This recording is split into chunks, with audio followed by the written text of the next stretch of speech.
De Jésus. Alléluia.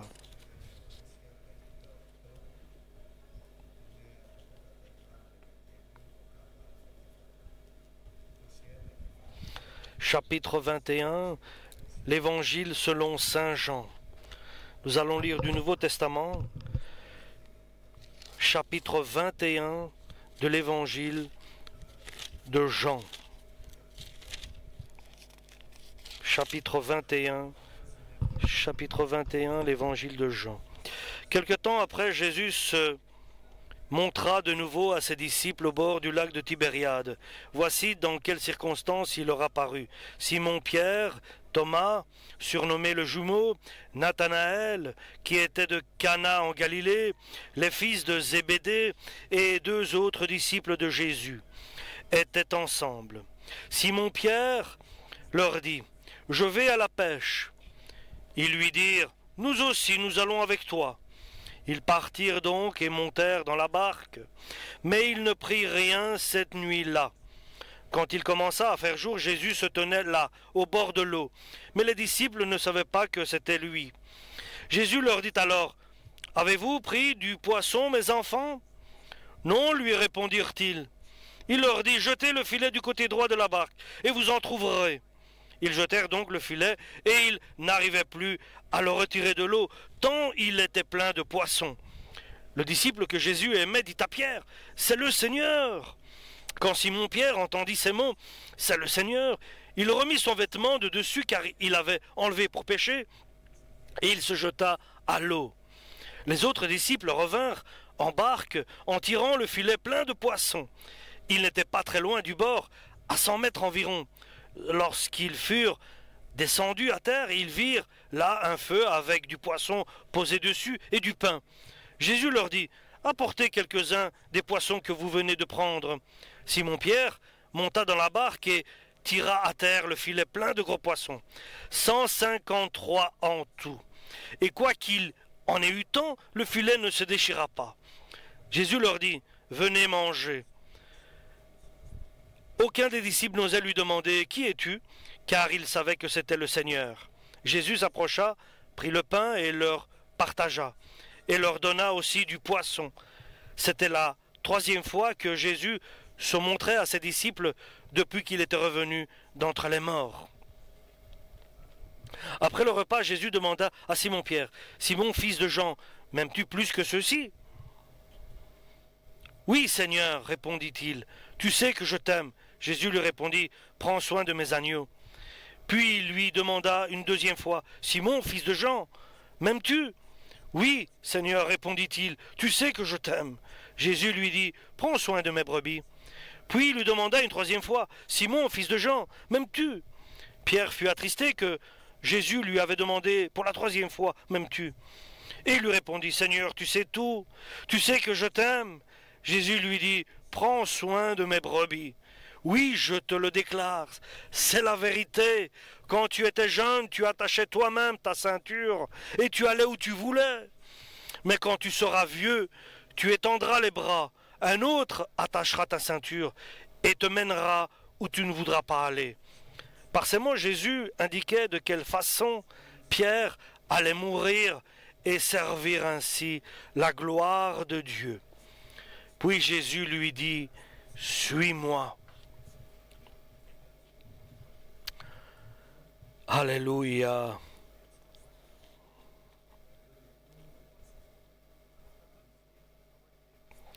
Pierre se retourna et vit derrière le disciple que Jésus aimait, celui qui s'était penché vers Jésus pendant le repas et lui avait demandé: « Seigneur, qui est celui qui va te trahir ?» Pierre le vit donc et dit à Jésus: « Et lui, Seigneur, que lui arrivera-t-il » Jésus lui répondit: « Si je désire qu'il vive jusqu'à ce que je revienne, que t'importe? Toi, suis-moi. » La nouvelle se répandit alors parmi les croyants que ce disciple ne mourrait pas. Pourtant, Jésus n'avait pas dit à Pierre: « Il ne mourra pas », mais il avait dit: « Si je désire qu'il vive jusqu'à ce que je revienne, que t'importe ?» C'est ce même disciple qui témoigne de ces faits et les a mis par écrit, et nous savons que son témoignage est vrai. Jésus a fait encore beaucoup d'autres choses. Si on les racontait par écrit, l'une après l'autre, je pense que le monde entier ne pourrait pas contenir les livres qu'on écrirait. Amen pour la parole de Dieu.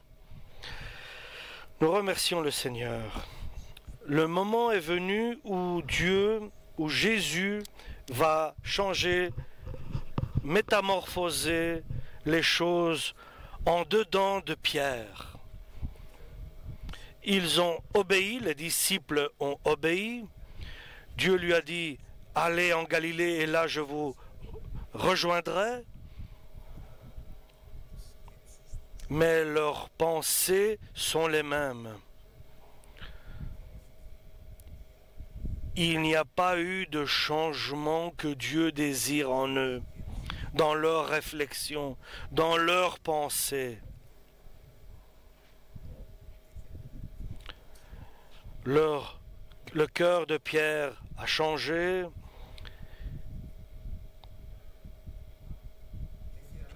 Son cœur est docile. Il est rempli d'amour. Il est humble, obéissant. Il lui a dit, va en Galilée. Il est parti en Galilée. Mais en fait, il est le même, Pierre. Regardez ici, et la question est la suivante, importante. Est-ce que j'ai changé? Ou bien suis-je le même depuis que j'ai cru en Jésus? Est-ce que suis-je le même depuis que je suis chez Dieu, depuis que j'ai pris la foi, j'ai accepté Jésus-Christ dans ma vie? Est-ce que Dieu m'a transformé? Qu'il transforme pas seulement le cœur, mais ma volonté aussi. Qu'il change pas non seulement notre esprit, notre pensée, mais nos décisions. Qu'il fasse dans notre vie toutes choses nouvelles. Ça, c'est ce qui est recherché et demandé. Que nous soyons imitateurs, que nous soyons imitateurs de Jésus, que nous puissions l'imiter.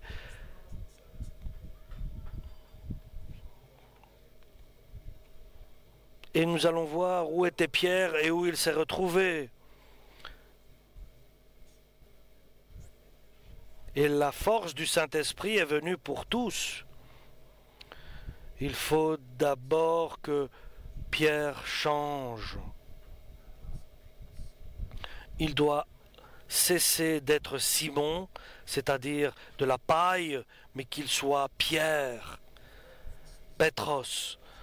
Et il dit à ses compagnons, je vais pêcher, je vais à la pêche, je suis un pêcheur et c'est mon métier, je vais, le temps est favorable pour la pêche, pourquoi n'irais-je pas pêcher? Pourquoi n'irais-je pas à la pêche? Et il s'en va. Et il n'a pas eu... Là, il n'y a pas eu d'une pêche, rien du tout. Il n'a pêché aucun poisson dans ses filets. Cela montre qu'il n'a pas changé. Tu n'as pas eu un seul poisson dans tes filets, Pierre. Tu n'as pas su attraper un seul poisson. Et tu fais ce que je fais. Et nous continuons à vivre comme nous vivions. Dieu nous a bénis, nous a rassemblés dans son Église. Est-ce que nous avons changé? Et nous n'avons rien eu. Nous avons pêché aucun poisson. Nous sommes les mêmes. Mais même pas un poisson. Par ta propre volonté, aucun poisson. C'est le même. Il est le même. C'est un pêcheur. Il est encore de métier pêcheur.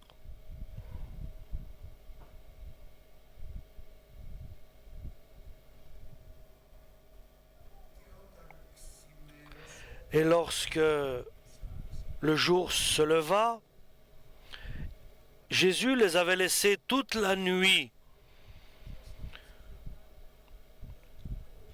Il les a laissés toute la nuit pour attraper les poissons. Ils ont relancé le filet, relancé. Il les a laissés toute la nuit. C'est avec faire des efforts pour attraper des poissons. Il les a laissés dans leur effort, mais nous avons vu qu'ils n'ont rien pris. Et dans notre vie, est-ce la même chose? Nous devons glorifier Dieu parce qu'il a aussi sauvé notre famille, parce que Dieu rassemble les saints dans son Église, parce que le Seigneur bénit son Église, mais moi, je n'ai pas pris un poisson. Que se passe-t-il?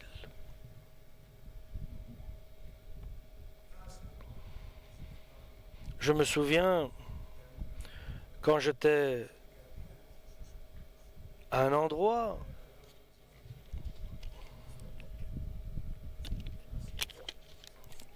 quand nous sommes partis d'un endroit et nous sommes venus ici à Athènes, nous étions ensemble avec les frères à genoux et nous prions. Et je disais, Seigneur, fais qu'ils viennent près de moi, ceux que j'ai amenés à toi. Je regarde autour de moi et tout c'était parti. Il n'y avait que ma femme qui était à côté de moi. Et je suis revenu à moi-même. Parce que Anna, ma femme, c'est Dieu qui lui a donné le salut. Tous ceux qui étaient aux côtés de moi, il y a cette pensée qui m'était venue. Nous devons savoir que ce n'est pas nous qui donnons le salut aux frères. Tu es misérable totalement si tu crois cela. Tu es dans l'erreur et dans l'erreur absolue. C'est grâce que Dieu a fait pour que nous soyons rassemblés aujourd'hui. C'est sa grâce à lui que nous soyons assis aujourd'hui. Si Dieu n'aurait pas fait usage de sa grâce, laisse, ni un parmi nous serait ici. Et cela n'est-il pas terrible? Ni une personne serait aujourd'hui ici dans cette église.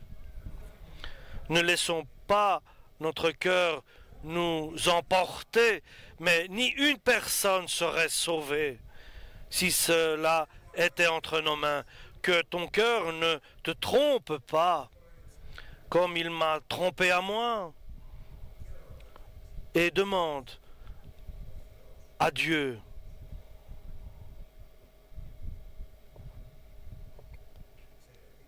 et vous savez ce que nous sommes sans valeur, nous ne valons rien, nous sommes insignifiants, moins que rien nous sommes, nous n'avons aucune valeur, chers frères et sœurs. Essaye d'amener une personne à l'église. Je vais sortir, je vais sauver une personne. Ni une personne, ni une demi pour dire. Mais Dieu ne veut pas que tu sois sans fruit, mais que tu sois fertile, que tu aies un fruit dans ta vie, que tu aies du fruit et du résultat, que tu aies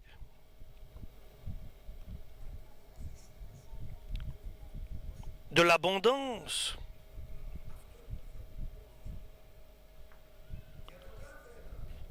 Qu'il y ait une grande récolte, que ta vie soit fertile, qu'elle soit une vie qui apporte, qui rapporte. Et Jésus, du bord de la mer, leur demande, est-ce que vous avez pris quelque chose? Et il leur dit, bon, jetez votre filet du côté droit de la barque et vous en prendrez. Et là, ils ont obéi à Jésus et ils ont jeté le filet du côté droit et ils ont obtenu un nombre très grand de poissons. Et Jésus leur dit, venez. Et l'objectif de Jésus, c'est de transformer Pierre et les autres. Une métamorphose totale, parfaite. Qu'il soit quelqu'un de nouveau, qu'il soit un apôtre, un Pierre béni, un Pierre qui a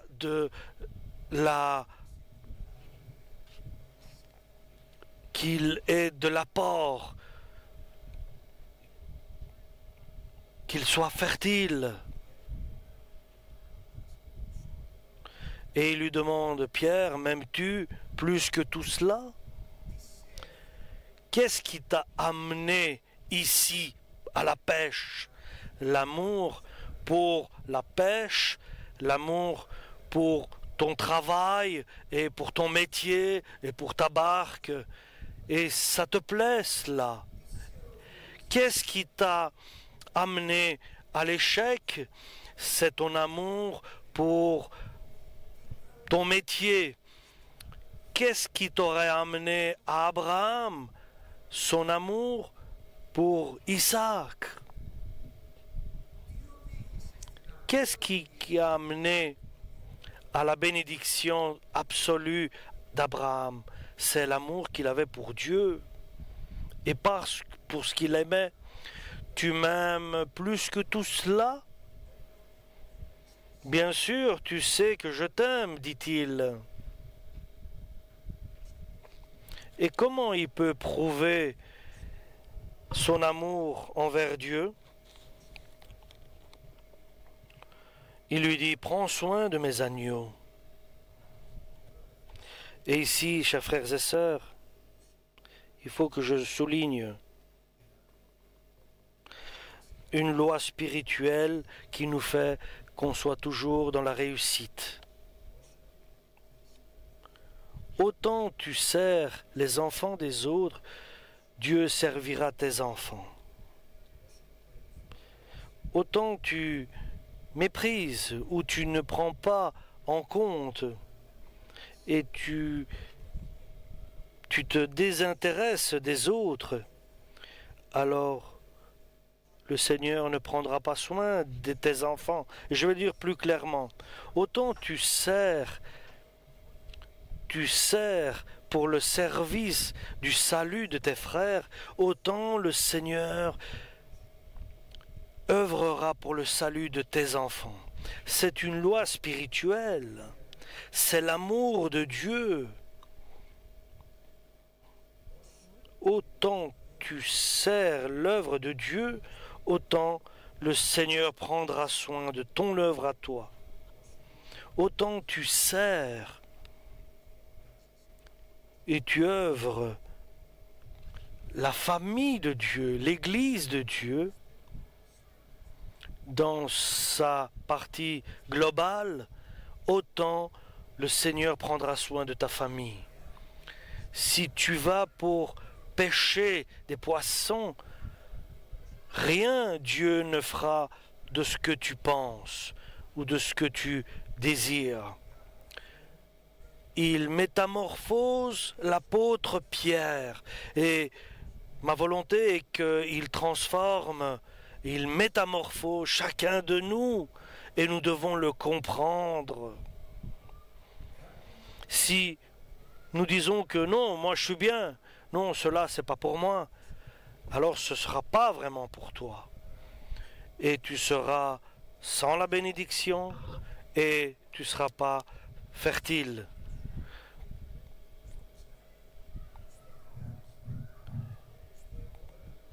Tu n'auras pas de fruits dans ta vie.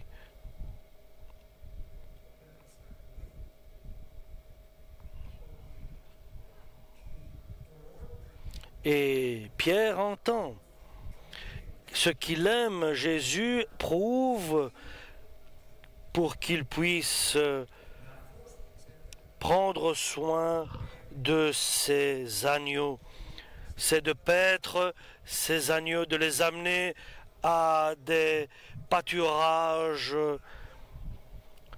qui sont prêts. Prends soin de mes agneaux, dit Jésus à Pierre, puisque tu m'aimes. Et tu dois oublier toutes tes sagesses, toutes tes réflexions, tu dois les oublier. Ce qui te plaît, ce qui tu aimes, tu dois oublier si tu veux être quelqu'un qui a de l'abondance dans son fruit et de la fertilité et de la réussite dans ce qu'il entreprend. Sinon, nous serons dans notre misère et nous serons loin de la grâce de Dieu.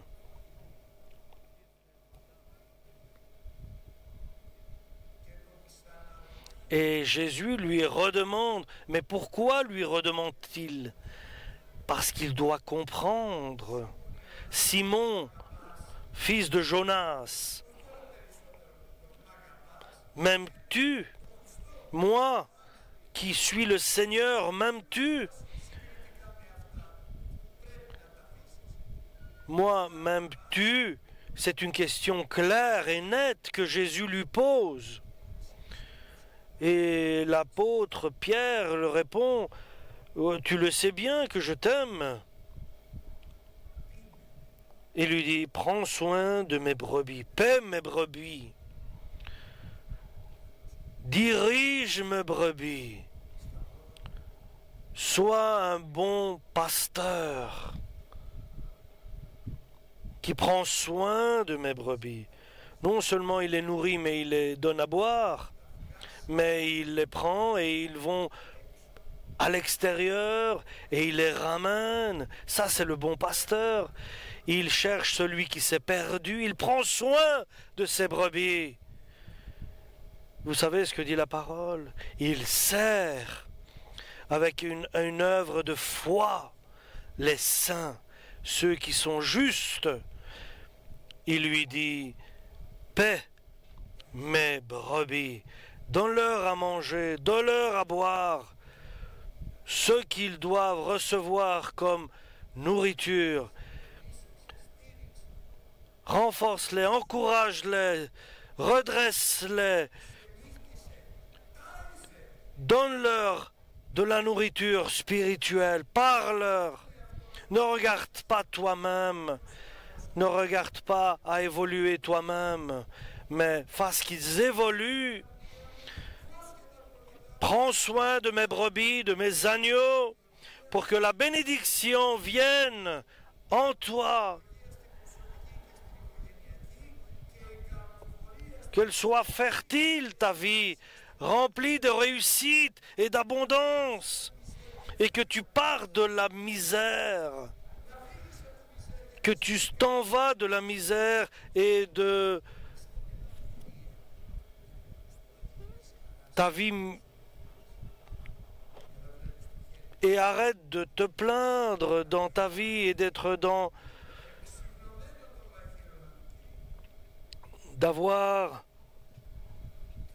dans ta vie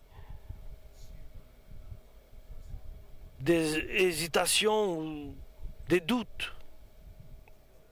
Et pour la troisième fois, Jésus lui demande s'il aime. Et l'amour n'est pas sentimental, n'est pas quelque chose d'une parole, mais pour l'aimer, c'est la pratique qui prouve l'amour.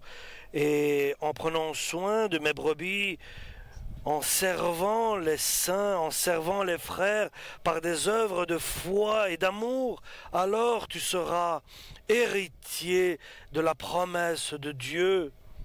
Et Pierre l'a compris. Et quel est le changement? Suis-moi. Tu n'iras pas où tu voudras. Tu ne feras pas ce que tu voudras. Tu ne penseras pas comme tu voudras. mais tu me suivras.